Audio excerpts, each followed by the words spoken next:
एक बात याद रखिएगा, परिस्थिति जब प्रतिकूल होती है ना जीवन में, उस समय आपका निर्णय कैसा होता है उससे ठाकुर जी प्रसन्न होते हैं। अभी आपके जीवन में कोई परिस्थिति बिगड़ी हुई नहीं है, सुबह रात में सो जाते हैं चैन से, सुबह उठते हैं, बढ़िया पराठा पाते हैं, दोपहर में भोजन करते हैं, शाम का भोजन करते हैं, सो जाते हैं, फिर सुबह उठते हैं, कोई टेंशन नहीं है लाइफ में। तो इसका मतलब ये समझिए ठाकुर जी की दृष्टि नहीं है आपके ऊपर, इसीलिए सहजता से चल रहे हो। लेकिन जैसे ही ठाकुर जी मन बनाते हैं कि चलो अब इसकी परीक्षा ली जाए, तो रात्रि की नींदें उड़ जाएंगी, सुबह का नाश्ता पाने की इच्छा नहीं होगी, दोपहर के भोजन आधी रोटी में ही पेट भर जाएगा, रात्रि का भोजन केवल दूध पी के सो लिया करोगे, चिंता के कारण करवटें बदलते रहोगे, नेत्रों से पनारे बंद नहीं होंगे, हर व्यक्ति पर संशय होना प्रारंभ हो जाएगा, हर व्यक्ति पर शक होना प्रारंभ हो जाएगा, हर व्यक्ति से अपनी स्थिति की मदद मांगने की इच्छा प्रकट होने लग जाएगी। समझ जाओ ठाकुर जी परीक्षा ले रहे हैं अब। और उस परीक्षा के समय पर हमारा जैसा निर्णय होता है वो निर्णय ठाकुर जी को प्रसन्न करता है। जैसे छोटा सा बालक जैसे धीरे धीरे वो बड़ा होता है तो मां उसको घर में पढ़ाती है, ऐसे 1 लिखते हैं, ऐसे 2 लिखते हैं, ऐसे 3 लिखते हैं, उसकी ऐसी कॉपीज भी ऐसी होती हैं 3 लाइंस वाली, उस पर ऐसे 3 बनाना है, ऐसे 2 बनाना है। अब बच्चा जब तक माँ बना रही है तब तक तो बहुत खुश होता है, अचानक से माँ कहती है बेटा ले अब तू बना, तो फिर वो माँ को देखते रोता है, मुझसे तो बन ही नहीं रहा, और 2 को उल्टा 2 बना देता है, 3 को उल्टा बना देता है। इस प्रकार फिर उसकी परीक्षा होती है, 1-2 बार तो माँ हंसती है, और 4थी 5वीं बार माँ हाथ में स्केल लेके बैठती है, बोले बना अच्छे से। और फिर वो बालक ये सोचता है मेरी सबसे बड़ी शत्रु मेरी माँ है, मेरे पिताजी बस मुझसे प्यार करते हैं, क्यों? क्योंकि वो होमवर्क नहीं करवाते मुझसे, माँ करवाती है। कई घरों में पिता करवाते हैं। ठाकुर जी हमको कब कब अच्छे लगते हैं? जब जब सब हमारे अनुकूल चल रहा है, बिहारी जी आपसे बढ़िया कोई नहीं है, सब बहुत अच्छे हैं। लेकिन जैसे ही प्रतिकूल स्थिति आती है भय लगने लग जाता है। वास्तव में आपको भयभीत नहीं होना है उनसे जो परीक्षा ले रहे हैं, बस परीक्षा को बुद्धि लगा करके पार करना है। जीवन में आई हुई परीक्षा में आप निर्णय कैसा लेते हैं, ठाकुर जी उससे प्रसन्न होते हैं। ठाकुर जी तो एक टास्क बना करके आपके जीवन में भेज देते हैं, और फिर ठाकुर जी इच्छा उनकी ऐसी होती है कि आप उससे निकलो, आप उसको पार करो। लेकिन जब हम भयभीत हो जाते हैं, जब हम उस स्थिति से भागने लग जाते हैं, तो ठाकुर जी बहुत निराश होते हैं। इसको इतनी कथाएं सुनवाई, आजकल तो इसके फोन में यूट्यूब में भी हम सब संत जनों की वाणी भेजते रहते हैं, फिर भी इतना विचलित हो रहा है, इतना परेशान हो रहा है, इतना दुखी हो रहा है। लेकिन जीवन में आई हुई परिस्थिति को परीक्षा मान करके और निर्णयात्मक बुद्धि से जब उसको पार कर लेता है कोई व्यक्ति, विचलित नहीं होता, ठाकुर जी उससे बहुत प्रसन्न होते हैं। इसलिए हमारी प्रार्थना बंधुओं, जब परीक्षा आती है, आती सबके है, मैं व्यास हूं मेरे जीवन में नहीं आती होगी ऐसा नहीं है, सबके जीवन में आती है। पर उस परीक्षा के समय पर विश्वास मत तोड़िए ठाकुर जी पर। आप लोग, मुझे पता है कई लोगों की ऐसी ऐसी परिस्थिति होती है, कभी कभी एकांत में जब मैं सुनता हूं तो मैं खुद सोच में पड़ जाता हूं कि इस परिस्थिति से कैसे निकलेगा। लेकिन संसार में एक भी परिस्थिति ऐसी नहीं है जिससे एग्जिट पॉइंट ठाकुर जी ने ना बनाया हो, सबका है। बस आप विचलित मत हो। किसी किसी की पहेली ज्यादा बड़ी है, किसी की छोटी है, पर सब पहेली का हल है। इसलिए विचलित मत होइए, बहुत शांत हृदय से, शांत बुद्धि से अपने निर्णय लीजिए और निकल पड़िए आगे।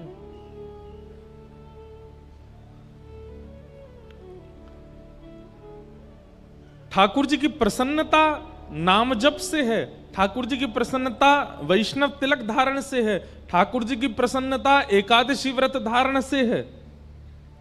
लेकिन ठाकुर जी की अति प्रसन्नता है कि जीवन में आने वाली विचलनताओं में आप धैर्य पूर्वक खड़े हो।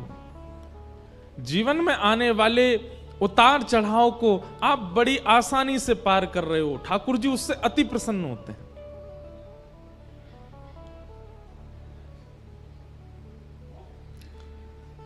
द्रौपदी और पांडवों के प्रति जो ठाकुर जी का प्रेम है ना, वो इसीलिए है क्योंकि इतनी परिस्थितियां आई और पांडव टूटे नहीं, द्रौपदी टूटी नहीं।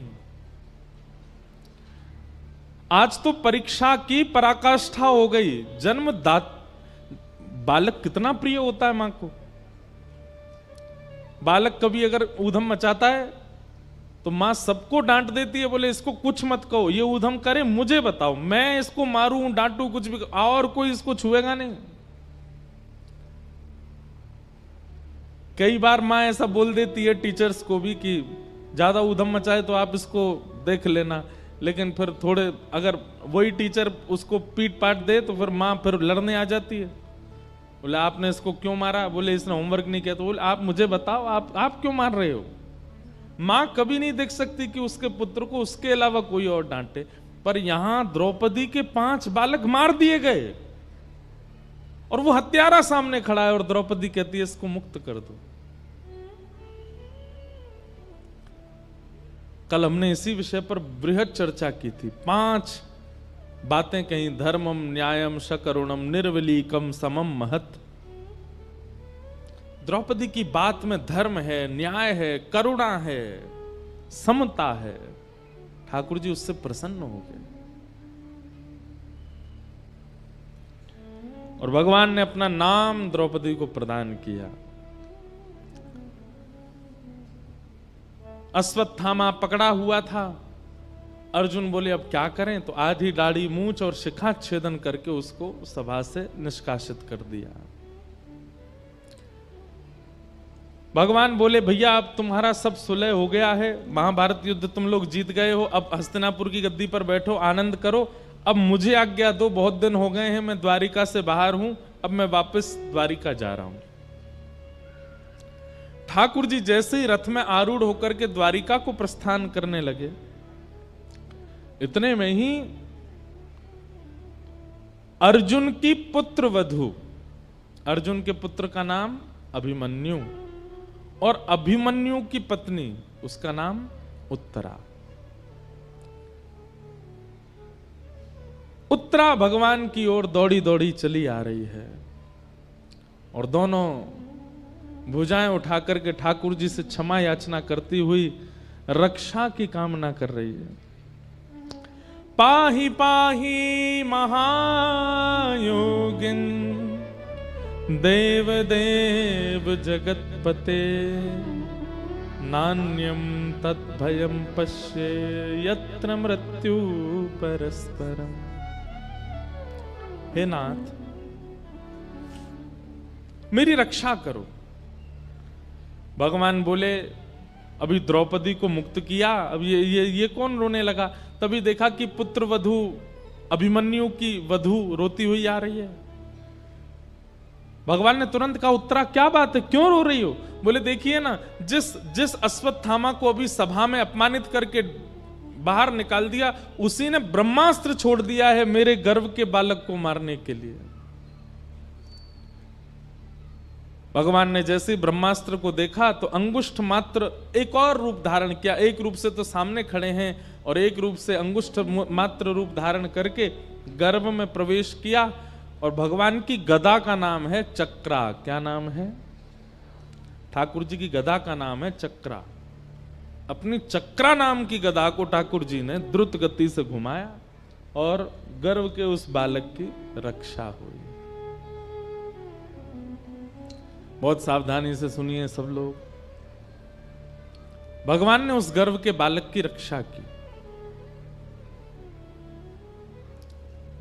वही बालक भविष्य में परीक्षित हुए, जो भागवत के श्रोता हैं। हमारे पूज्य पिताजी महाराज के गुरुदेव अनंत श्री विभूषित श्री रामानुज प्रपन्नाचार्य गुरुजी महाराज, मेरे दादा गुरुदेव, इतनी सुंदर बात कहते थे, इतनी पते की बात कहते थे।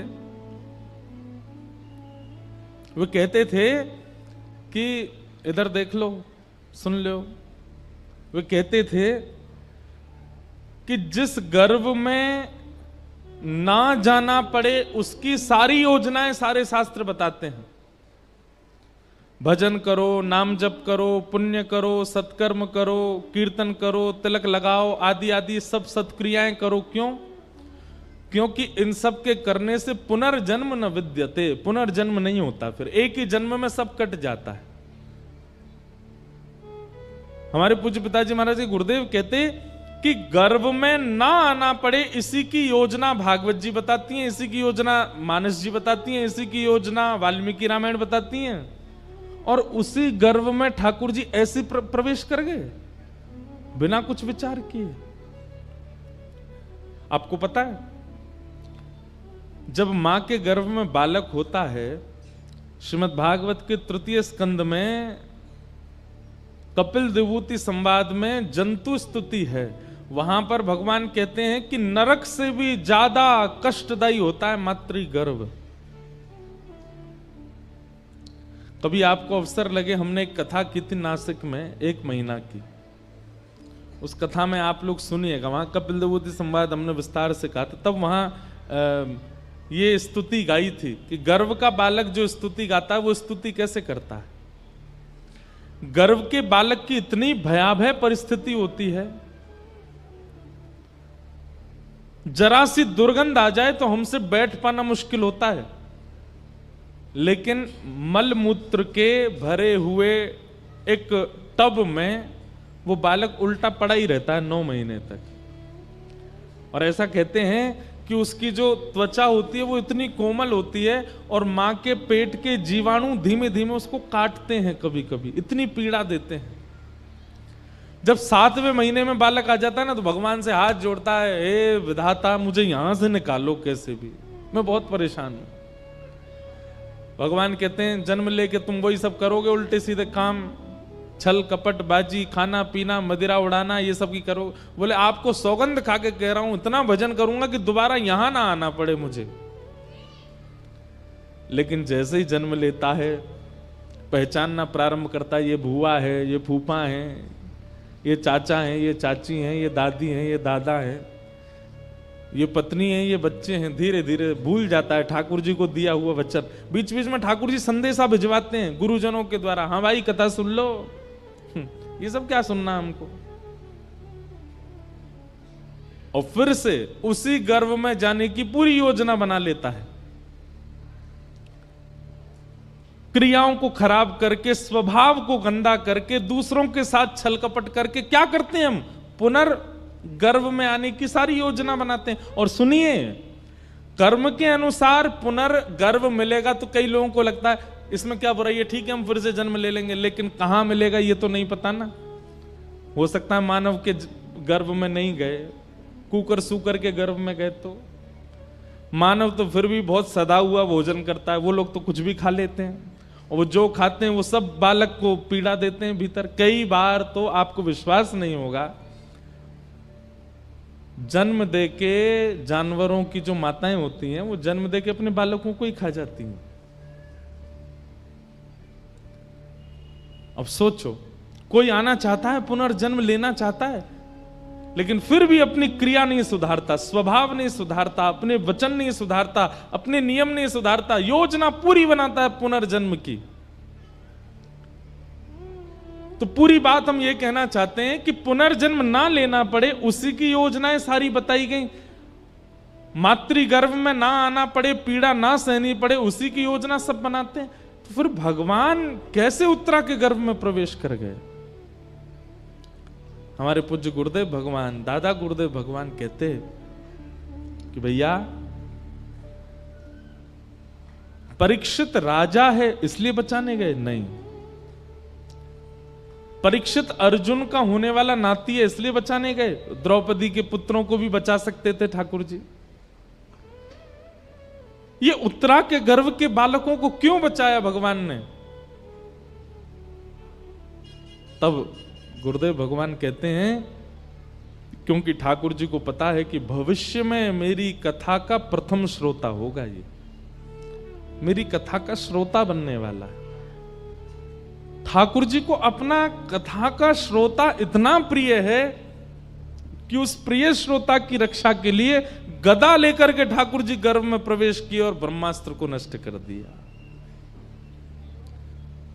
इसलिए आप यदि कथा में बैठे हैं तो अपना सौभाग्य मनाइए। ठाकुर जी को श्रोता इतने प्रिय हैं कि श्रोताओं के लिए ठाकुर जी गर्भ में प्रवेश करके रक्षा कर देते हैं। और केवल श्रोता की रक्षा नहीं करी है भगवान ने, वहां वक्ता श्री शुकाचार्य जी महाराज, उन्होंने भी जन्म बाद में लिया, गर्भ में मातृ दर्शन, भगवत दर्शन पहले किया।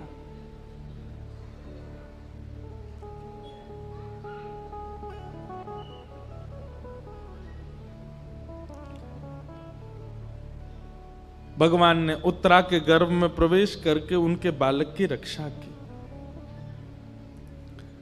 और रक्षा करने के पश्चात भगवान बोले अब सब मंगल है, ब्रह्मास्त्र नष्ट हो गया आकाश में, अब हम चलें।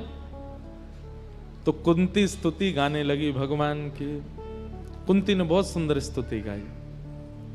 कुंती कहती हैं, नमस्ये पुरुषं त्वाद्यं ईश्वरं प्रकृते परम अलक्ष्यं सर्वभूतानामन्तर्बहिरवस्थितम् माया जवनिकाच्छन्नः आज्ञादोक्षजमव्ययम् न लक्ष्यसे मूढदृशां नटो नाट्यधरो यथा कि तथा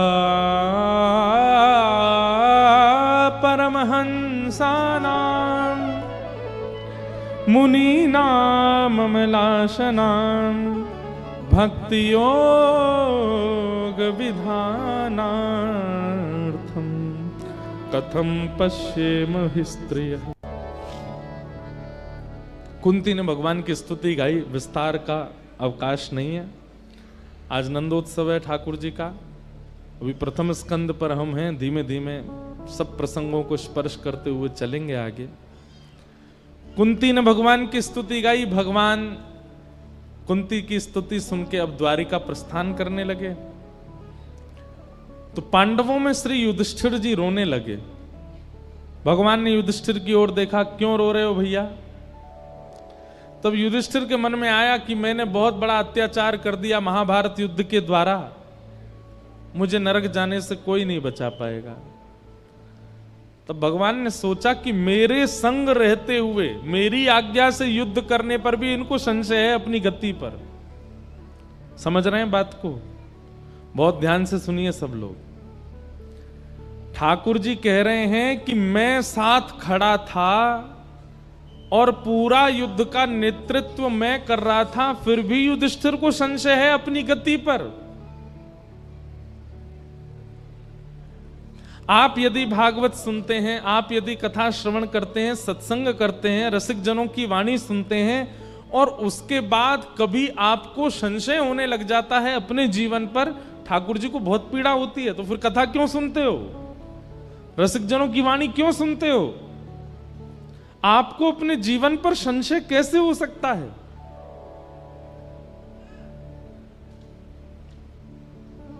हमारे साथ श्री भगवान, हमें किस बात की चिंता।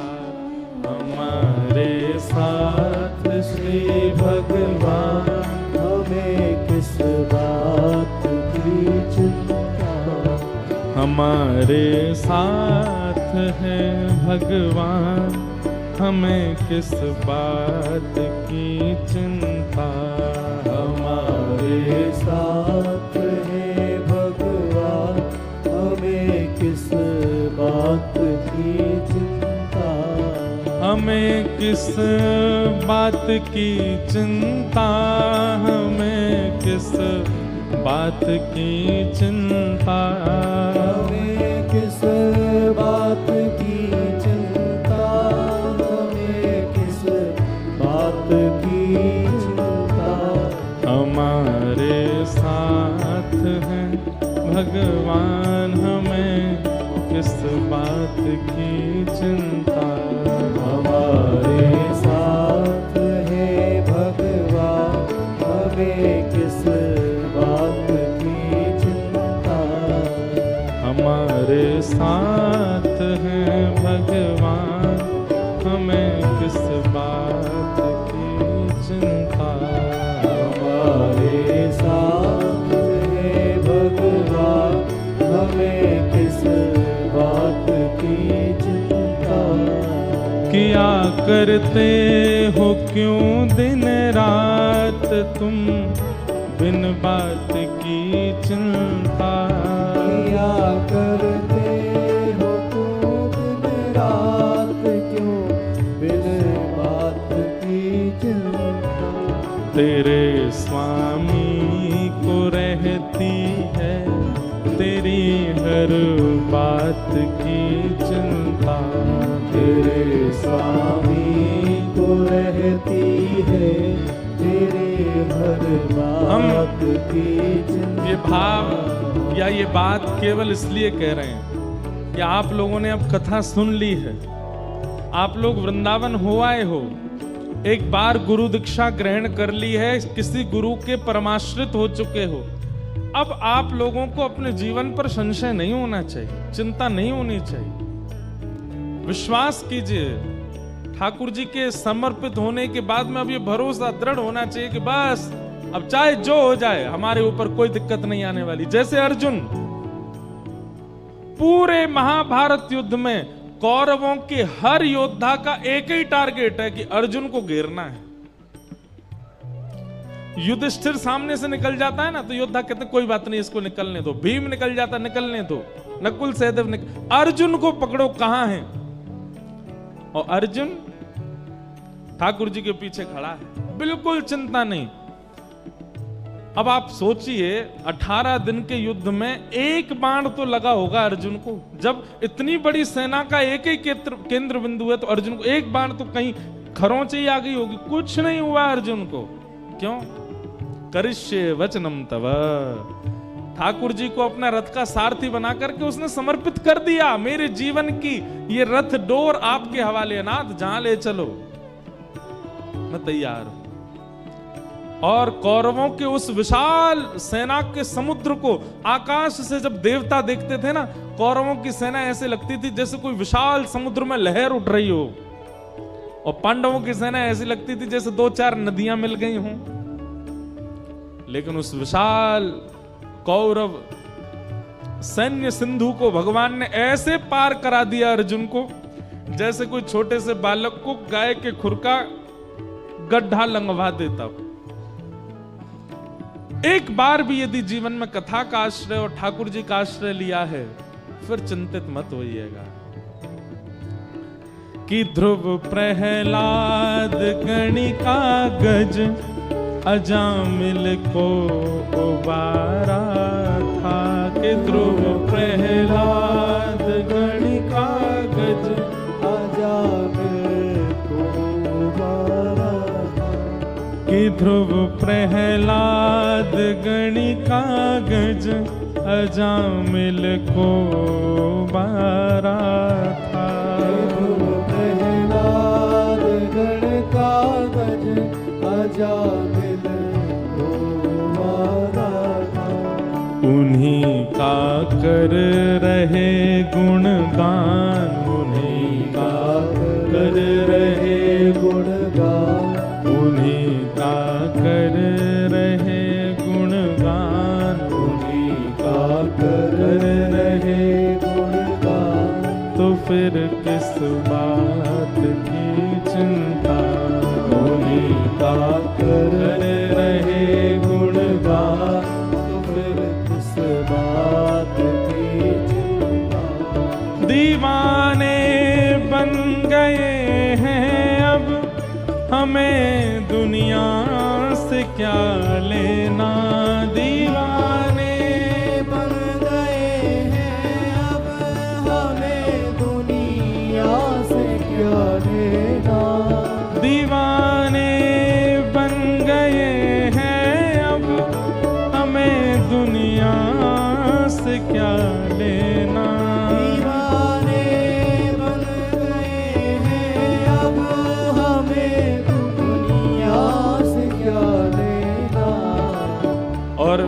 समर्पित व्यक्ति का लक्षण क्या है, वो सब दे देता है ठाकुर जी को। आप जब ठाकुर जी के आगे शीश झुकाते हैं, गुरु दीक्षा ग्रहण करते हैं, कथा श्रवण करते हैं, इसका मतलब क्या है, आपने स्वयं को अर्पित कर दिया। सभी कुछ कर दिया जब दान, सभी कुछ कर दिया जब दान, सभी कुछ कर दिया जब दान, सभी कुछ कर दिया जब दान, तो फिर किस बात की चिंता। सभी कुछ कर दिया जब दान, तो फिर किस बात की चिंता। हमारे साथ श्री भगवान, हमें किस बात की चिंता। हमारे साथ ही भगवान, हमें किस बात की चिंता। दीवाने बन गए हैं अब, हमें दुनिया से क्या लेना। दीवाने बन गए हैं अब, हमें दुनिया से क्या लेना। दीवाने बन गए हैं अब, हमें दुनिया से क्या लेना। दीवाने बन गए हैं अब, हमें दुनिया से क्या लेना। सभी कुछ कर दिया जब दान, सभी कुछ कर दिया जब दान, सभी कुछ कर दिया जब दान, सभी कुछ कर दिया जब दान, तो फिर किस बात की चिंता। सभी कुछ कर दिया जब दान, तो फिर किस बात की चिंता। हमारे साथ है भगवान, तो फिर किस बात की चिंता। हमारे साथ है भगवान, तो फिर किस बात की चिंता। युधिष्ठिर का रोना ठाकुर जी को अच्छा नहीं लग रहा है। भगवान बोले, महाभारत युद्ध की पूरी योजना मेरे नेतृत्व में हो रही है, अर्जुन को चिंता नहीं है, लेकिन युधिष्ठिर रो रहा है। और क्या कह के रो रहा है कि अब मुझे नरक में भी स्थान नहीं मिलेगा, मैंने बहुत बड़ा गलत काम कर दिया, मैंने महाभारत युद्ध करके बहुत गलत कर दिया। ठाकुर जी बोले, इसको विश्वास ही नहीं है मुझ पर। तब भगवान बोले, अब अपने प्रति मैं कैसे विश्वास प्रकट करवाऊं कि भाई मुझ पे भरोसा कर। तब भगवान बोले कि जब मैं स्वयं किसी का विश्वास अपने प्रति प्रकट नहीं करवा पाता, तो फिर वह विश्वास कोई भक्ति प्रकट करवाता है। एक बात कहें, आपसे बुरा नहीं मानिएगा, यदि आपने कभी सत्संग नहीं किया होता, कथा नहीं सुनी होती, किसी संत का आश्रय नहीं लिया होता, किसी वक्ता की वाणी नहीं सुनी होती, और कहीं आपको सुनाम की गली में साक्षात श्री बिहारी जी प्रकट होकर दर्शन दे देते, तो आप क्या करते? भैया सुबह सुबह कोई और काम नहीं है, आ गए हो सज धज के, चलो कहां से आए हो, कौन हो, क्या नाम है आपका, काम धंधे का समय, कहां से आए हो, चलो निकलो यहां से। बिहारी जी कहेंगे, वाह भाई, हमें जाने ही ना है, हम तो प्रेम ही ना है, हमें भरोसा ना है। ये विश्वास, ये रूप माधुरी का दर्शन, ये उनके प्रति समर्पण कौन करवाता है? कथा ही तो करवाती है, कोई भक्ति ही तो करवाता है। ठाकुर जी बोले, युधिष्ठिर के चित्त में जो अविश्वास प्रकट हुआ है, इसको विश्वास में परिवर्तित करने के लिए अब कोई भक्त का आश्रय लेना पड़ेगा। तभी भगवान को याद आया कि ओहो, बाणों की सैया पर लेटे मेरी प्रतीक्षा कर रहे हैं भीष्म पितामह, चलो उनके पास। और भगवान पांडवों को लेकर के भीष्म पितामह के पास गए। भीष्म पितामह को इच्छा मृत्यु का वरदान है, इच्छा मृत्यु का वरदान। इच्छा मृत्यु का वरदान मतलब जब तक वो ना चाहें, चाहे शरीर बीच से अलग कर दिया जाए, मरेंगे नहीं। छन्नी तो बना ही दिया, रोम रोम में बाण लगा है भीष्म पितामह के, बाणों की सैया पर लेटे हैं। लेकिन प्राण नहीं गए। क्यों? उन्होंने इच्छा मृत्यु के वरदान को सार्थक किया। और क्या विचार करके सार्थक किया? कि मैं ऐसे प्राण नहीं त्यागूंगा। मेरे प्राण कब निकलेंगे? बोले शंख चक्र गदा पद्मधारी द्वारिकाधीश मेरे सामने खड़े होंगे, उनके नेत्रों में मैं निहार रहा हूंगा, उनसे दो बातें हृदय की कर लूंगा, उसके बाद मेरे प्राण निकलेंगे। अब उससे पहले चाहे मेरे शरीर को कोई बीच से काट दे, मेरे प्राण नहीं निकलेंगे। मृत्यु देवी सामने खड़ी है हाथ जोड़ करके, महाराज आपके रोम रोम में बाण लगा है, रक्त की एक बूंद नहीं बची है अंदर। अब तो मुझे आज्ञा दीजिए कि मैं आपको ले चलूं। विष्णु बताऊं बोले खड़ी रहे, जब तक श्याम सुंदर नहीं आएंगे उनका दर्शन नहीं कर लूंगा, प्राण नहीं त्यागूंगा मैं एक बात कहता हूं बंधुओं कि इच्छा मृत्यु का वरदान प्रत्येक मानव को मिला हुआ है। ध्यान से सुनिएगा, इच्छा मृत्यु का वरदान प्रत्येक मानव को मिला है।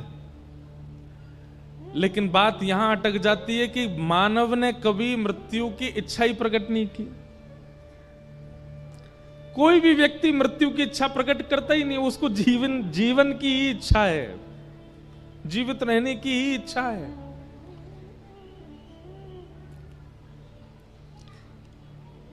सब लोग इधर देखिए, बहुत सावधानी से सुनिएगा। हमारे ब्रज के रसिक संतों ने, हमारे भारत के श्रेष्ठ ऋषियों ने अधिकतर इच्छा से ही प्राण त्यागे।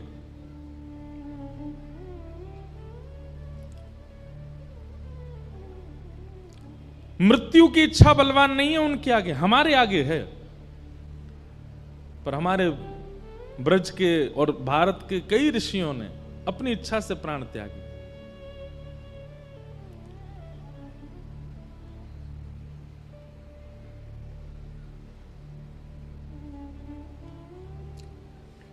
कई संतों ने अपने शिष्यों को बुला करके अपनी अंतिम इच्छाएं बता दी। कई महापुरुषों ने अपने प्राण त्यागने से 2 दिन पहले मौन धारण कर लिया, एकांत में चले गए। कई भारत के संतों ने पूरे नगर से और समाज से एकांत ले लिया और एकांत में जाकर के प्राण त्यागे। ऐसी ही इच्छा मृत्यु का वरदान हम सबको मिला है, पर हमने कभी इच्छा की नहीं है। आप कहेंगे महाराज जी कैसी इच्छा करें, मतलब क्या चाहते हो आप? ब्याह ना करें, बालक बच्चों को पढ़ाएं लिखाएं नहीं, धन ना कमाएं, इच्छा मृत्यु का वरदान करें। सुनिए, अपनी क्रियाएं करते रहिए, पर क्योंकि अकाट्य सत्य है मृत्यु, एक बार तो कभी विचार कीजिए कि मेरी मृत्यु कैसी हो, जब मेरे प्राण जाएं उस समय स्थिति कैसी हो। पीतांबरी कैसी हो, मुखड़े पे एक हंसी हो, छवि मन में ये बसी हो, जब प्राण तन से निकले। इतना तो कहना स्वामी, जब प्राण तन से निकले। आप अपनी सब क्रियाएं करते रहिए, पर एक बार सोच लीजिए कि जब भी मेरा अंत हो, सबका होना है, तो कैसा हो।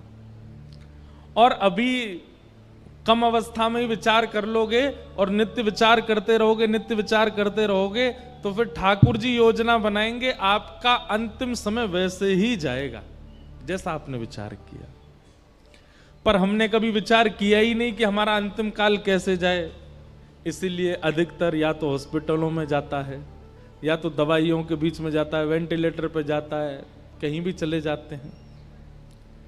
इस प्रकार से प्राण जाएं, उससे अच्छा तो विचार कर लो।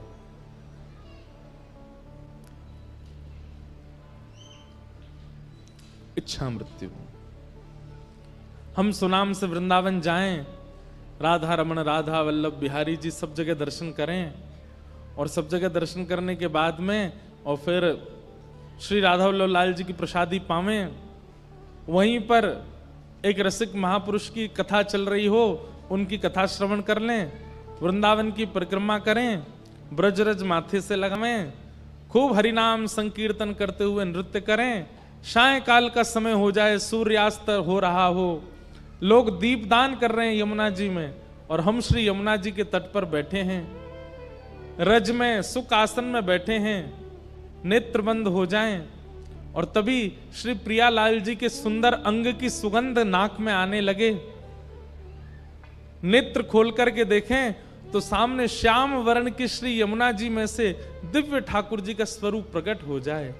श्री प्रिया प्रियतम युगल सरकार का नित्य दर्शन एक क्षण के लिए, एक झलक बस हमको दिखे, और उसी समय श्री धाम में ही हमारे प्राण चले जाए, ऐसा विचार कर लिया।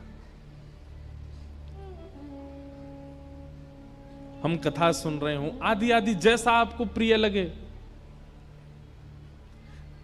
लोग इतने ज्यादा खतरनाक हैं संसार के। एक बार मैं ये बात बोल रहा था कथा में, तो एक बालक आया अगले दिन मेरे पास। बालक नहीं था 25-26 साल का। मैंने क्या बात है भाई, सब लोग अपने अपने भाव बताते हैं। बोले महाराज जी कल आप कह रहे थे इच्छा मृत्यु का वरदान। मैंने हाँ।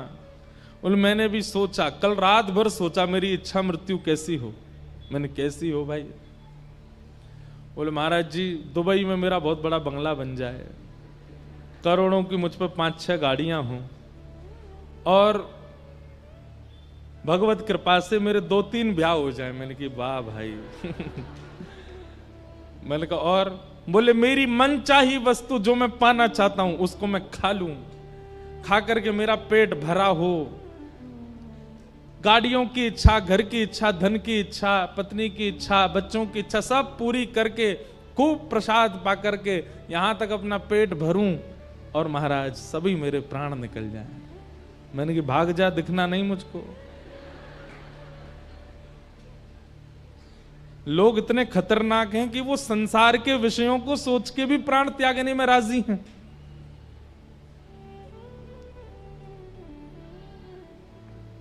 नरक ही मिलेगा अगर ऐसा कुछ सोचा तो, क्योंकि इच्छा मृत्यु निश्चित है। ये बात हम व्यास मंच से बैठ के कह रहे हैं। अगर विचार कर लिया और नित्य अपने भजन से पहले नित्य चिंतन किया जाए मेरे अंतिम काल ऐसा हो, और फिर उसके बाद अपना साधन करें, अपना भजन करें, अपना गुरु मंत्र करें, अपना नाम जप करे, नित्य इसी प्रकार की क्रिया करता रहे, उसका अंत फिर वैसा ही होगा जैसा उसने सोचा है। इसलिए आप सब कथा में बैठे हो, कथा श्रवण कर रहे हो, एक सुंदर इच्छा मृत्यु का विचार कीजिए कैसी हो। यहां से बाहर मृत्यु की चर्चा करना अपशगुन है। पंडाल से बाहर मृत्यु की बात करो तो लोग बात कहते हैं भाई ऐसी गलत बात नहीं करते, पर यहां मृत्यु की बात करना ही सगुन है। श्रीमद् भागवत तो मरना ही सिखाती है कि मृत्यु कैसी हो। हम तो भीष्म पितामह को अपना आइडल मानते हैं। कितनी भी पीड़ा आई हो, कितने भी संकट आए हो, लेकिन उन्होंने अपनी इच्छा मृत्यु को बरकरार रखा। भले ही कौरवों के संग में रहे, भले ही खूब सुनना पड़ा ठाकुर जी से, लेकिन फिर भी इच्छा मृत्यु, मृत्यु हो तो भीष्म पितामह जैसी, अंत भला तो सब भला। जीवन में आपने क्या किया संसार के लोग सब भूल जाएंगे, पर अंत आपका कैसा था सब याद रखेंगे। भीष्म पितामह का अंत श्रेष्ठ था। बाणों की सैया पर लेटे हैं और तभी द्वारिकाधीश पांडवों के साथ चलते हुए आ रहे हैं। भीष्म पितामह प्रसन्न हो गए, बस मैं अब अपने इच्छा पूरी करूंगा। ठाकुर जी सामने आकर के खड़े हुए। भीष्म पितामह बोले बस सदैव देवो भगवान प्रतीक्षता। बहुत ध्यान से सुनिए, इतना प्यारा श्लोक है ये। सदैव देवो भगवान प्रतीक्षता कलेवरम यावदिदं हनुम्य प्रसन्न हासारुणलोचलो लसत् मुखाम्बुजो ध्यान पतश्चतुर्भुज। कभी कभी मन करता हम कैसे बोलेंगे ऐसे ठाकुर जी से, क्या कह रहे हैं भीष्म पितामह। जैसे ही ठाकुर जी सामने आके खड़े हुए तो ठाकुर जी का स्वभाव है टिकते तो है नहीं, न क्यों हिल रहे हैं, ऐसे हिल रहे हैं, कभी आंख झपक रहे हैं, कभी ए अर्जुन इधर आ इधर आ, कभी युधिष्ठिर को बुला रहे हैं, कभी नकुल सहदेव को खींच रहे हैं, द्रौपदी से कह रहे हैं तू भी इधर आ। भीष्म पितामह बोले बहुत देर हो गई नाटक करते करते, सीधे खड़े रहो मेरे सामने, ये हिलो डोलो नहीं ज्यादा, मेरे पास समय बहुत कम है। भगवान स्थिर हो गए। ठाकुर जी बोले क्यों? बोले आपको देखते देखते मैं अपने प्राण त्यागने वाला हूं, और जब तक मेरे प्राण नहीं निकले आंख की पलक भी नहीं गिरनी चाहिए आपकी। डांट करके बोल रहे हैं ठाकुर जी को, हिलो नहीं। ठाकुर जी बोले भाई तुझे इच्छा मृत्यु का वरदान, तेने कहीं 10 साल तक सोच ली कि मरना ही नहीं है तो? पितामह भीष्म बोले तो फिर 10 साल खड़े ही रहना, आपको निहारता रहो। अब ना मैं पलक झपकूंगा ना आप झपको, बहुत देर हो गई, बहुत समय निकल गया, बहुत मुश्किल से हाथ पड़े हो, अब अपने जीवन के अंत को मैं सफल बनाऊंगा, मेरे सामने स्थिर होकर खड़े हो जाइए। तो कहते हैं ठाकुर जी का मुख थोड़ा सा मुरझा गया। जैसे जबरदस्ती किसी को खड़ा कर दो तो उसके मुख से पता चल जाता है कि जबरदस्ती करी है इसके संग। कई बार ब्याहों में देखते हो ना, दुल्हा खुश ही नहीं लगता, पता चल जाती है कि जबरदस्ती करवा रहे हैं। दुल्हन खुश नहीं लगती, दुल्हन पता चल जाता है जबरदस्ती हो रही है। ठीक जैसे जबरदस्ती वाला दुल्हा जैसा लगता ना, वैसे ठाकुर जी हो गए। मुकुट तो पहना है, मोर पिच्छ तो लगाया, श्रृंगार तो किया, पर चेहरे पर न कहूं प्रसन्नता नहीं। भीष्म पितामह बोले अरे अरे अरे ये क्या हो रहा है? ठाकुर जी बोले अब क्या हो गया? ये मुखमंडल की मुस्कान कहां चली गई आपकी? ठाकुर जी बोले हमको घबराहट हो रही है, तुम कब प्राण त्यागोगे, हम कब तक खड़े रहेंगे यहां पे? बोले बस इतने में ही घबरा गए? और खुद जो हमको 84 लाखों में नचाते रहते हो उसमें तब घबराहट नहीं होती आपको? जैसे तैसे हाथ पड़े हो मेरे सामने, खड़े रहो। और कैसे खड़े हो? बोले प्रसन्न हासारुणलोचनो लसत् शब्द है। भीष्म पितामह कहते हैं प्रसन्न हो जाइए, आपके ये दो जो कपोल हैं ये गुलाब जामुन की तरह फूल जाने चाहिए, इतनी जोर से प्रसन्न होइए। और ऐसी स्थिति में आपको देखते हुए मैं अपने प्राण त्यागूंगा। भगवान जबरदस्ती मुस्कुरा रहे हैं, ले भैया देख ले। और भीष्म पितामह ठाकुर जी को देखते हैं, नेत्र सजल हो गए। और भीष्म पितामह ने भगवान की स्तुति गाई। इतिमति रूप कल्पिता वितृष्णा भगवत सात्वत पुंगवे विभुम्ने स्वसुखमुपगते क्वचिद विहर्तुम प्रकृतिमुपेयुष यद्भव प्रवाह त्रिभुवन कमनम तमाल वर्णम रविकर गौरवरांबरम दधाने वपुरल ककुलावृतान नाब्जम विजय सखेरतिरस्तु मेन बद्य। बहुत सुंदर स्तुति है भीष्म पितामह की। अनेक बार मैंने विस्तार किया है भीष्म स्तुति का, लेकिन अंतिम श्लोक कहूं। भीष्म पितामह क्या कहते हैं? ललित गति विलास वल गुहास प्रणय निरीक्षण कल्पितो रुमान कृतमनुकृतवत्य उन्मदान्ध प्रकृति मगन किलयस्य गोपवध्व। सब लोग इधर देखो। भीष्म पितामह कह रहे हैं, हे नाथ, मैंने आपके सारे रूप देख लिए। कौन कौन से? आपका चतुर्भुज रूप देखा, आपका विराट रूप देखा, आपका सहस्त्र शीर्षा पुरुखः सहस्त्राक्षः सहस्त्रपात वो रूप भी देखा, जहां आपके 1000 मुख, 1000 हाथ, 1000 पैर। और जब महाभारत का युद्ध प्रारंभ हुआ तब आपका वो रूप भी मैंने देखा। बोले कौन सा रूप? बोले सपदि सखी बचो निशम्य मध्य निज परयोर वलयो रथम निमेश्य। जब रथ भूमि रणभूमि के मध्य में आप अर्जुन के रथ को हाँकते थे, घोड़ों के पैरों से उड़ने वाली धूल आपके मुख पे आती थी और आप लगाम पकड़ करके अपनी बाजू से अपने माथे के बालों को दूर करते थे। शंख चक्र गदा पद्म वाले के हाथ में जब चाबुक और रस्सी देखी मैंने कहा वाह कन्हैया तेरे ये रूप भी अद्भुत है। मैंने सारे रूप देख लिए आपके, पर एक रूप देखने की मेरी अभिलाषा है। भीष्म पितामह बोले, भगवान बोले कौन सा रूप?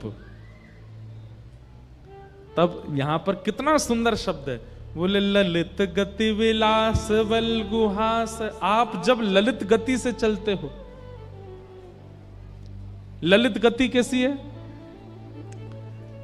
एक पैर यहां रखते हैं तो दूसरा पैर उसके सामने नहीं रखते, थोड़ा तिरछा रखते हैं, जैसे बांके बिहारी खड़े हैं, ये चलते भी ऐसे ही हैं। ऐसे पांव यहां, पांव, कमर भी मटकेगी, पैरों मटकेंगे, सिर भी मटकेगो, सुंदर केश भी झूमेंगे, सुंदर मुकुट पे पाग पे लगी भाई जो लटकन है वो भी हिलेगी। ललित गति विलास वल गुहास। आप जब ललित गति से विलास करते हुए चलते हो, कभी मधुमंगल के कंधे पर हाथ रख के हंसते हो, कभी श्रीदामा को गले में लेकर के हंसते हो, कभी तन सुखा पर अपना पूरा भार धर देते हो। आपकी जो वो वृंदावन की ललित गति है ना नाथ, मुझे उसका दर्शन करना। और ललित गति विलास बल गुहास प्रणय निरीक्षण कल्पितो रुमान कृतमनुकृतवत्य उन्मदांध।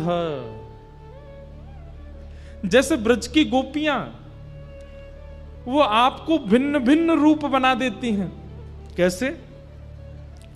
कोई गोपी कहती है लाला तैने मेरे घर को माखन खाया और चल मैं तो पकड़ के ले चलूं यशोदा के पास, तो आप उसके चरणों में गिर जाते हो, अरे भाभी तू जो कहेगी सो करूंगो, लेकिन मैया के पास मत ले चल। तो वो गोपी कहती है अच्छा जो कहूंगी सो करोगे? बोले हाँ बैठो मेरे सामने। आप उसके सामने थर थर कांपते हुए बैठ जाते हो, कहा करनो है? तो चल लाला एक काम कर। बोले का? रसोई घर में जा रोटी लेके आ और रोटी पर एक मक्खन धर के ला। अरे भाभी तू तो बड़ी अच्छी है, मुंह भोजन करावेगी? बोले ना लेके आ, लाके मुंह खवा। और नन्हे से गोपाल जी को सामने खड़ा करके गोपी कहती है अब लाला चल प्रेम से अपने हाथन से मुंह पवा दे। और छोटे छोटे ठाकुर जी टूक तोड़ के गोपी को पवा रहे, गोपी के नेत्र सजल होते हैं। एक बार पा करके फिर ठाकुर जी के चरण लिपट जाती है और ठाकुर जी को गोद में बैठा के फिर अपने हाथ से पवाती है। ताही अहीर की छो हरिया छचिया भरी छाछ पे नाच नचायो, रसखान कहते हैं। कोई गोपी ठाकुर जी को पकड़ लेती है और लाला को कमरा में बंद कर दे। ठाकुर जी कहें मुंह छोड़ दे। बोले ऐसे ना छोड़ूंगी। बोले कैसे छोड़ेगी? बोले पहले बंदर की तरह नकल करके दिखा। ठाकुर जी कहें जो कोई बात है? बोले हम बे बात है, पहले बंदर की तरह कर। कोई गोपी पकड़ के कहती लाला मेरे संग नृत्य कर। भीष्म पितामह कहते हैं बोले नाथ हस्तिनापुर का बनने में सुख नहीं है, द्वारिका का बनने में सुख नहीं है, मथुरा का बनने में सुख नहीं है, क्योंकि वहां आपकी चलती है। हमें तो ब्रजवासी बना दो जहां हम कहें और आप नाचो, हम कहें और आप चलो। कृत मनु कृतवत्य उन्मदांध प्रकृति मगन किलयस्य गोपबद्ध। आहा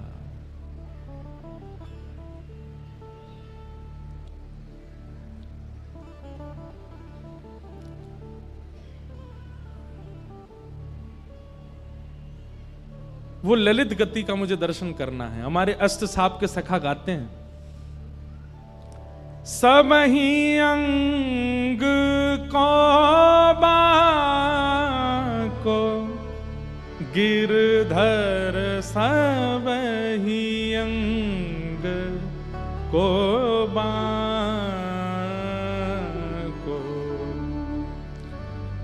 एक भी अंग ठाकुर जी का सीधा नहीं है, सबही अंग को बांको। बांकी चाल चलत गोकुल की चाल चलत गोकुल में, छैल छबीलौता को गिरधर सब ही अंग को बांग को। हे नाथ, मुझ पर कृपा कर दीजिए। मेरे इस अंतिम काल में आपने दर्शन दिया मुझको, इससे मैं बहुत प्रसन्न हूं। पर मैं जाते जाते आपसे मांगना चाहता हूं कि अगला जन्म मुझे वैकुंठ में मत भेजना, स्वर्ग में मत भेजना, अन्य किसी लोक में मत भेजना, मुझे ब्रज वृंदावन में भेज देना, ताकि मैं आपकी ललित गति की चाल देख सकूं। एक गोपी बनकर के मैं भी मक्खन जमाऊं, मैं भी दही बिलो करके मक्खन निकारूं। भीष्म पितामह कह रहे हैं, और मैं भी अपने छीका पे मक्खन धरते भय सोचूं कि या छीका को ने नीचो कर दूं, ताकि कन्हैया आवे तो वह को चोरी करवे में दिक्कत नहीं हो, मुझको वो गोपी बना दो।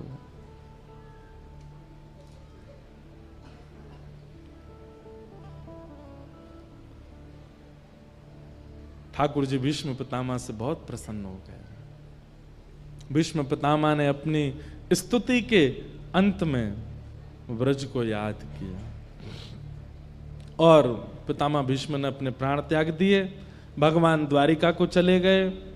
यहां पर परीक्षित का जन्म हुआ। धीरे धीरे परीक्षित बड़े हुए। अर्जुन ने एक बार आकर के संदेश सुनाया कि द्वारिकाधीश लीला पूरी करके चले गए। परीक्षित को राज्य गद्दी पर बिठा करके पांचों पांडव स्वर्गारोहण को चले गए। परीक्षित की आयु ज्यादा बड़ी नहीं, छोटे से थे। ब्राह्मणों के नेतृत्व में बहुत कम अवस्था में, 6-7 वर्ष की अवस्था में परीक्षित राजा बन गए। बताओ, एक छत्र सम्राट बन गए।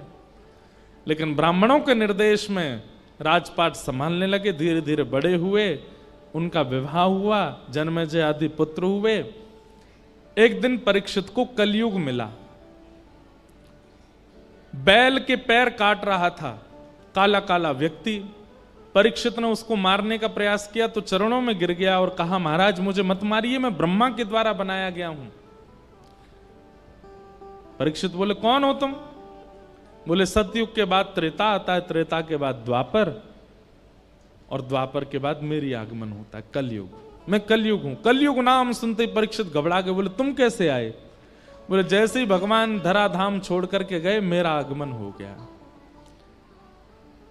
परीक्षित ने कहा कि मेरा राज्य छोड़ के जाना पड़ेगा। कलयुग ने कहा, मैं नहीं जा सकता, ये युग व्यतिक्रम है, आप कृपा करके मुझे कुछ स्थान दे दीजिए, मैं वहीं रहूंगा। तो द्यूतम पानम स्त्रिय सूना यत्रा धर्मस चतुर्विधः पुनश्च याचमानाय जात रूप मदात प्रभो। ये 2 श्लोकों में 5 स्थान हैं कलयुग के। जुआ,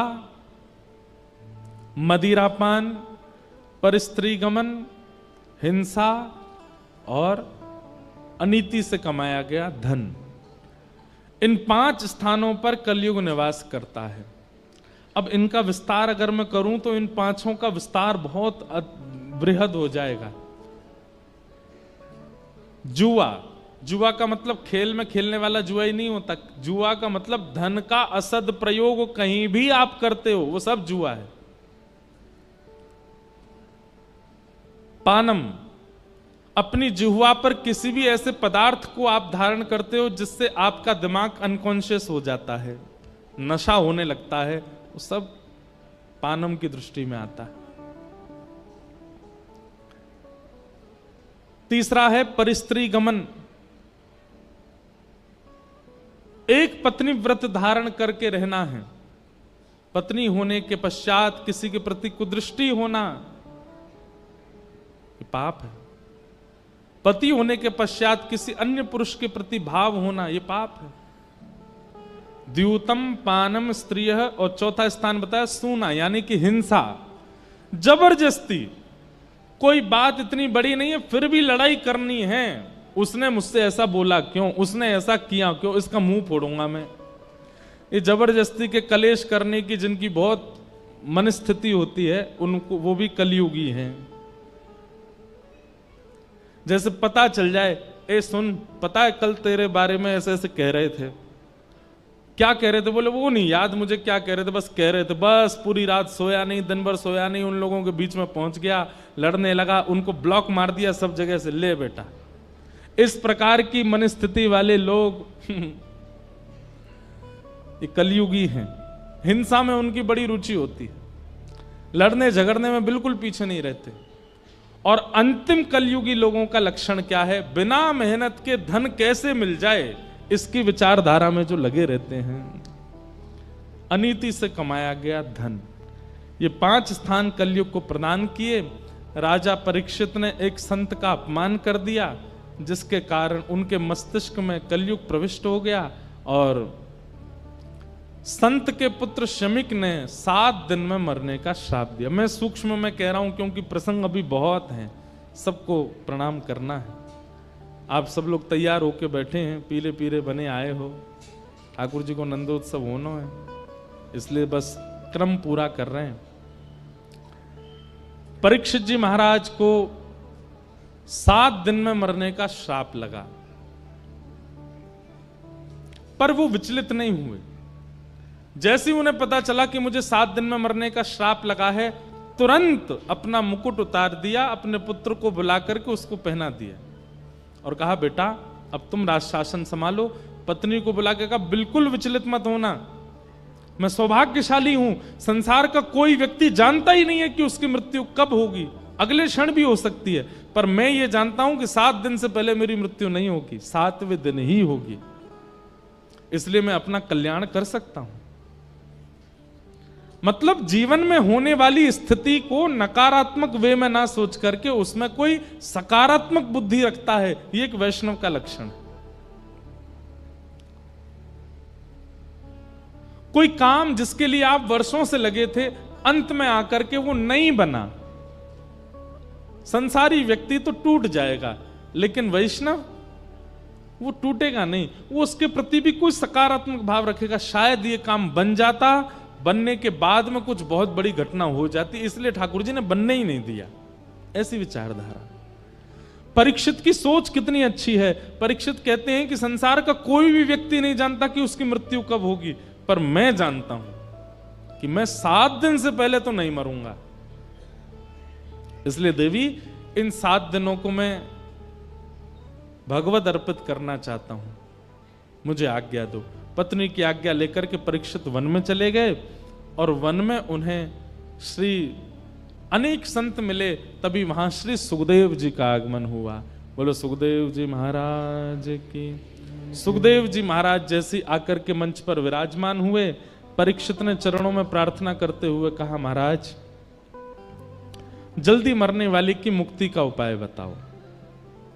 जिसके जीवन के केवल 7 दिन बचे हैं, उसको मुक्ति प्राप्त करने के लिए क्या करना चाहिए, कृपा कर आप मुझे आज्ञा दें।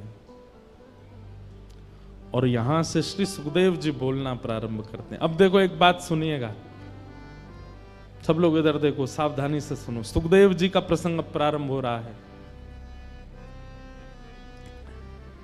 कोई भी साधु, कोई भी संत, कोई भी वक्ता, कोई भी वैष्णव यदि कभी कुछ कहने जाता है ना, उसका स्वभाव है वो पहले अपने इष्ट को वंदन करेगा, उसके बाद ही कुछ बोलेगा। हम कथा प्रारंभ करते हैं उससे पहले अपनी परंपरा से जो पूज्य पिताजी महाराज व्यास मंच पे मंगलाचरण करते हैं, वही मंगलाचरण करेंगे। आप सब लोग प्रणाम करके चले जाते, उसके बाद हम 5-6 श्लोक बोलते हैं, उसके बाद कीर्तन कराते हैं, फिर कथा प्रारंभ करते हैं, सीधे कहना नहीं शुरू कर देते। लेकिन यहां पर एक आश्चर्य हुआ कि सुखदेव जी महाराज मंच पर बैठे और परीक्षित ने जिज्ञासा की, जल्दी मरने वाले की मुक्ति का उपाय बताओ। इन्होंने ना तो इष्ट को प्रणाम किया, ना अपने गुरु को प्रणाम किया, ना किसी परंपरा के श्लोकों का स्तवन किया, सीधे उसको उत्तर देना प्रारंभ कर दिया कि वरीयाने शते प्रश्न क्रतो लोक हितम नृप आत्मविद सम्मत पुंसाम। वरीयानेशते प्रश्नः कर्तो लोक हितम नृप आत्मविद सम्मतः पुंसाम श्रोतव्यादिषु यः परः। इसका मतलब क्या है? अगर वैष्णव बिना इष्ट को प्रणाम करने बोलने लग जाए तो हो सकता है कहीं ना कहीं वो हमारे किसी भाव से अप्रसन्न है, या फिर हमने जो जिज्ञासा की है वो जिज्ञासा उचित नहीं है, इसीलिए। और वही बात हुई।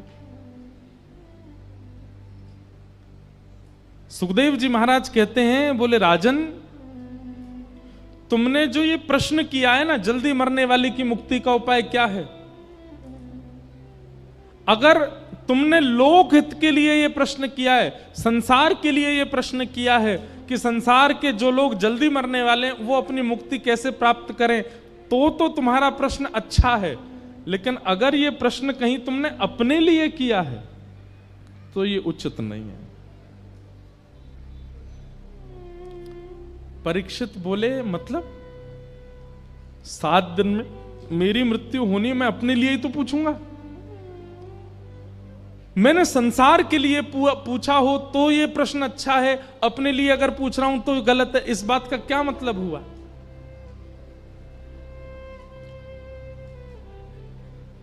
जो लोग आ रहे हैं, जा रहे हैं, उठ रहे हैं, बैठ रहे हैं, हमारी प्रार्थना है पीछे वाले लोग इतने शांति से कथा सुनते हैं, आगे वाले लोग एक तो लेट आते हैं और फिर आके उठ उठ के और भागते हैं, सबको डिस्टर्ब करते हैं।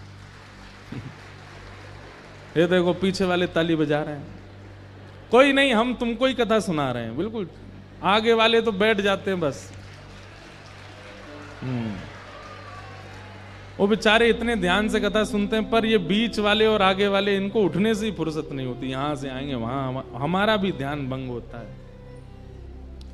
इतना अद्भुत प्रसंग चल रहा है। अगर ये आपके जीवन के कई प्रश्नों के उत्तर हैं और फिर बाद में आप यही प्रश्न हमसे एकांत में करोगे, जब मिलने आते हो, महाराज जी इसका उत्तर बता दो, कथा क्यों नहीं सुनी थी? पता है आपको, ये वैसी बात हो जाती है कि टीचर ने क्लास में पढ़ाया, तब तो सुने नहीं, जब प्रश्न पेपर आ गया, सर आपने ये तो पढ़ाया ही नहीं था। टीचर उस समय कहता हूँ, एक मुक्का मारूं तुझे, पूरी क्लास पढ़ रही थी, कहां था तू? ये आगे वाले बीच वाले वही बालक हैं। जब जीवन में संकट आएगा ना तो फिर जीव निकारे डोलेंगे, हमने क्यों नहीं सुना तब, इसका प्रश्न तो महाराज जी उत्तर देके ही नहीं गए कथा में, सब बता रहे हैं हम, सुनो तो सही। अब इतनी अच्छी बात है, यहां पर परीक्षित कह रहा है कि जल्दी मरने वाले की मुक्ति का उपाय क्या है, और सुखदेव जी कह रहे हैं अगर ये प्रश्न तुमने सबके लिए किया है तो ये प्रश्न अच्छा है, पर निज अपने लिए पूछ रहे हो तो गलत है। परीक्षित बोला, श्राप मुझको लगा है 7 दिन में मरने का, तो मैं अपने लिए ही तो पूछूंगा, और आप कह रहे हैं कि सबके लिए अच्छा, तुम्हारे लिए अच्छा नहीं। कितनी सुंदर बात। सुखदेव जी कहते हैं, परीक्षित ये प्रश्न तुम्हारे लिए उचित इसलिए नहीं है क्योंकि तुम कौन हो, ये बड़ी बात है। संसार के लोग सामान्य हैं, पर तुम कौन हो? मैं पांडवों का वंशधर, बोले नहीं, गलत उत्तर दिया तुमने। मैं पृथ्वी का एक छत्र सम्राट परीक्षित, बोले यह भी गलत उत्तर है।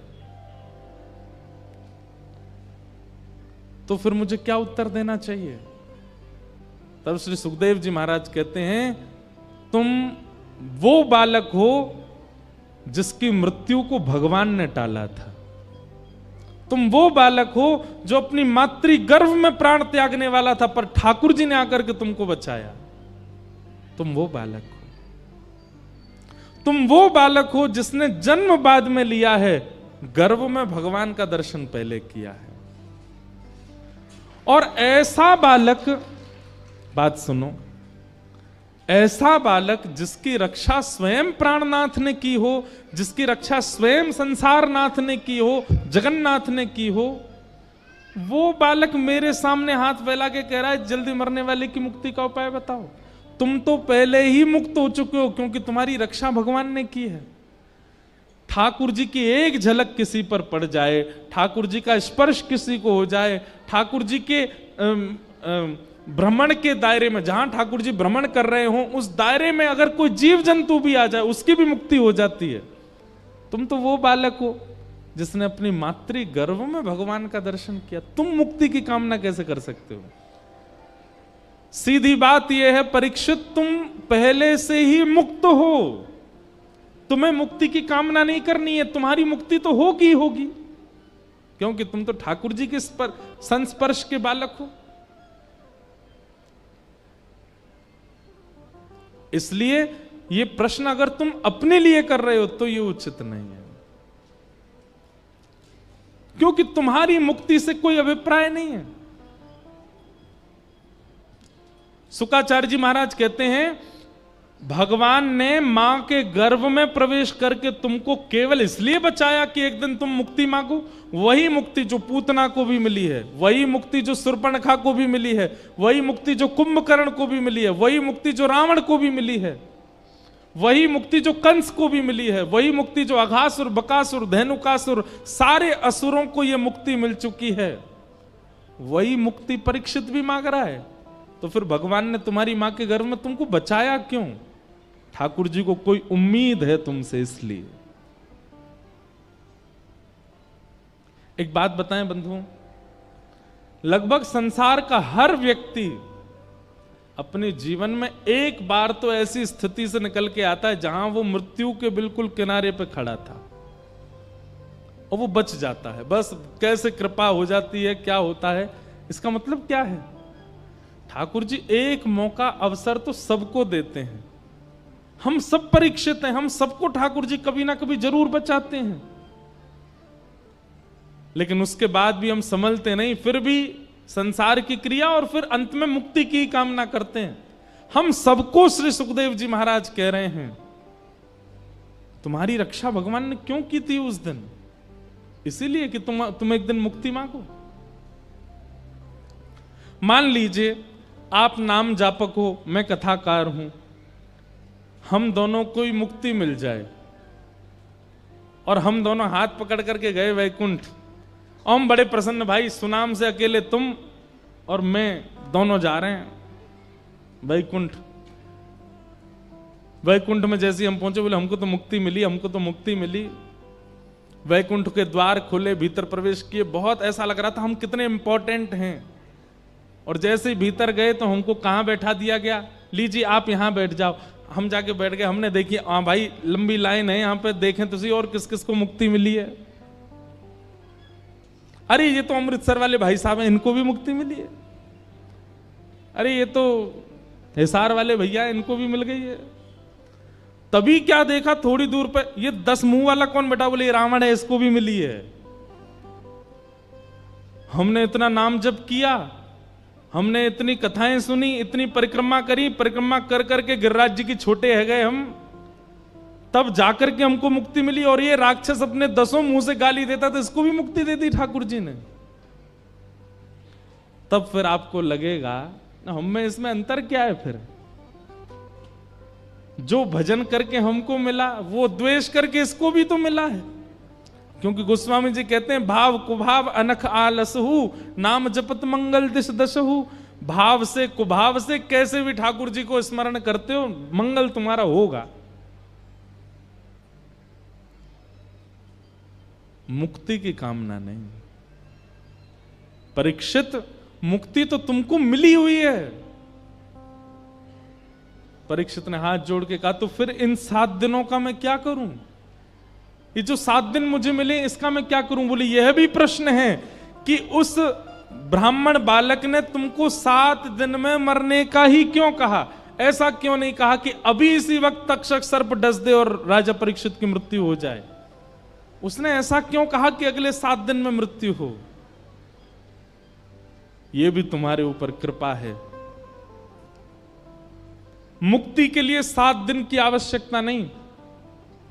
हमारे शास्त्र कहते हैं जिस व्यक्ति ने जीवन भर पाप किया हो, सारे गलत काम किए, जीवन में कोई काम नहीं छोड़ा, और वो अपने अंतिम स्थिति में अंतिम श्वास ले रहा हो और उसी समय कोई रसिक आकर के कान में एक बार बोल दे श्री राधा, श्री कृष्ण, श्री वृंदावन, श्री गिरिराज, श्री गोवर्धन। एक नाम भी कोई बोल दे और उसके प्राण निकल रहे हों, भले ही उसने जीवन में कितने भी पाप किए हों, अंतिम काल में यदि कान में कोई भगवान नाम आ गया और उसके प्राण निकल गए, तो यहां स्पष्ट लिखा है योगी नाम नृप निर्णीतम हरेर नामानुकीर्तनम। हरि का नाम यदि अंतिम काल में कान में पड़ गया तो मुक्ति निश्चित है। फिर जीवन के सारे आपके चैप्टर क्लोज कर दिए जाएंगे। इसने गलत खाया, गलत पिया, गलत व्यवहार किया, सब खत्म। अंत में भगवान नाम सुन लिया, वैकुंठ। परीक्षित, मुक्ति के लिए 7 दिन जरूरी नहीं होते, एक क्षण बहुत है। तुमको 7 दिन मिले हैं। परीक्षित बोले भगवान अब मैं क्या करूं, मुझे बताओ। बोले तुम मुक्ति मत मांगो, तो क्या मांगू? बोले भक्ति मांगो। बोले इन दोनों में अंतर क्या है? इतना सुंदर अंतर बताते हैं। मुक्ति का मतलब मृत्यु के बाद भगवान का दर्शन, और भक्ति का मतलब जीते जी भगवान का दर्शन। अब तुम्हारा उद्देश्य यह नहीं होना चाहिए कि 7 दिन बाद तक्षक सर्प डसे और विमान आए और तुमको वैकुंठ ले जाए। तुम्हारा उद्देश्य अब यह होना चाहिए 7 दिन बाद तक्षक सर्प आए, उससे पहले शंख चक्र गदा पद्मधारी श्रीमन नारायण आ जाएं और जीवित अवस्था में तुमको दर्शन दे दें, उसके बाद तुम्हारी मृत्यु हो। तुम्हारा उद्देश्य यह होना चाहिए। अपनी जीवित अवस्था में प्राण वायु भीतर है, नेत्र खुले हों, कान खुले हों, और उस क्षण ठाकुर जी दिखें, फिर प्राण त्यागें। हमारी स्थिति क्या प्राण त्यागने के बाद भगवान से मिलना है? नहीं, जीवित अवस्था में मिलना है। और प्राण त्यागने के बाद भगवत दर्शन को मुक्ति, जीवित अवस्था में भगवत दर्शन को भक्ति। भक्ति मांगो। परीक्षित की स्थिति ऐसी हो गई, अब उनको चिंता नहीं थी मृत्यु की, अब तो चरण पकड़ लिए। बोले मुझे मुक्ति भुक्ति कुछ नहीं चाहिए। मैं एक भाव गाता हूं। मुक्ति भुक्ति ना मागत केवल, मुक्ति भुक्ति ना मागत केवल। हमें मुक्ति नहीं चाहिए तो अपनो जान निहारो किशोरी राधे। अपनो जान निहारो किशोरी राधे। अपनो जान संभालो किशोरी राधे। अपनो जान संभालो किशोरी राधे। मोहे तो भरोसो है तेरो रे किशोरी राधे। मोहे तो भरोसो है तेरो रे किशोरी राधे। मोहे तो भरोसो है तेरो रे किशोरी राधे। मोहे तो भरोसो है तेरो रे किशोरी। एक बार दोहरा के गाइए। मुक्ति भुक्ति ना मागत केवल। मुक्ति भुक्ति ना मागत केवल। मुक्ति भुक्ति ना मागत केवल। मुक्ति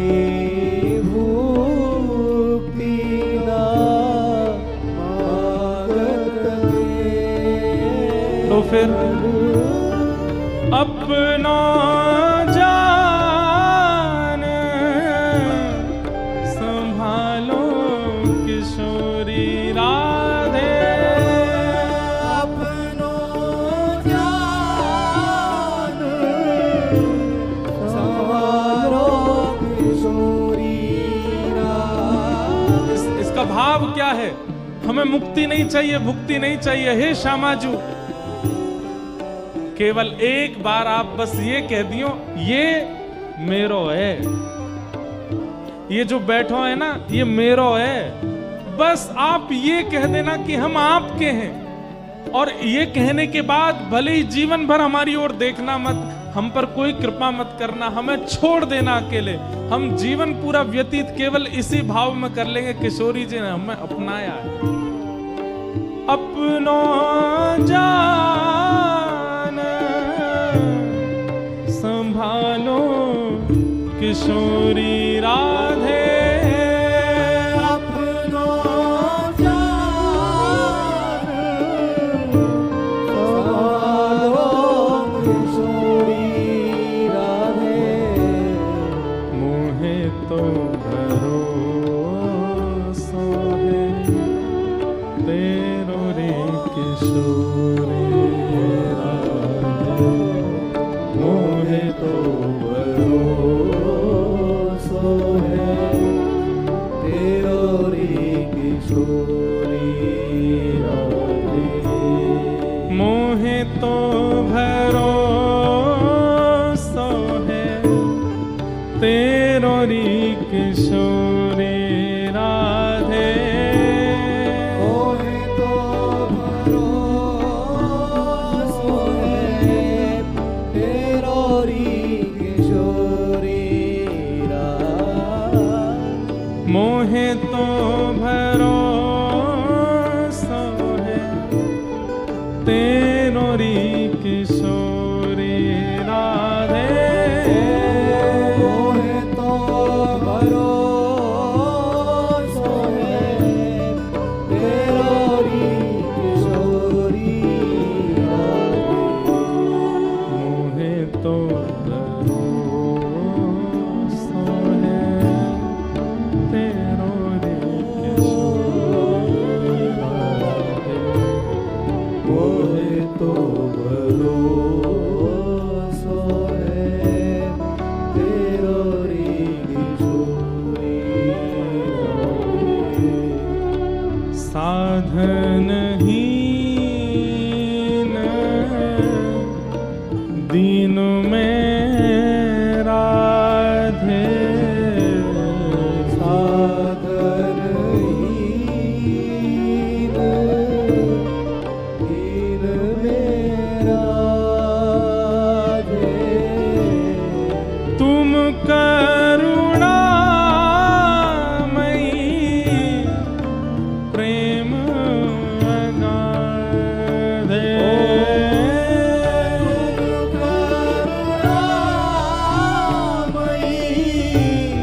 प्रेम अगाधे। तुम करुणामयी प्रेम अगाधे,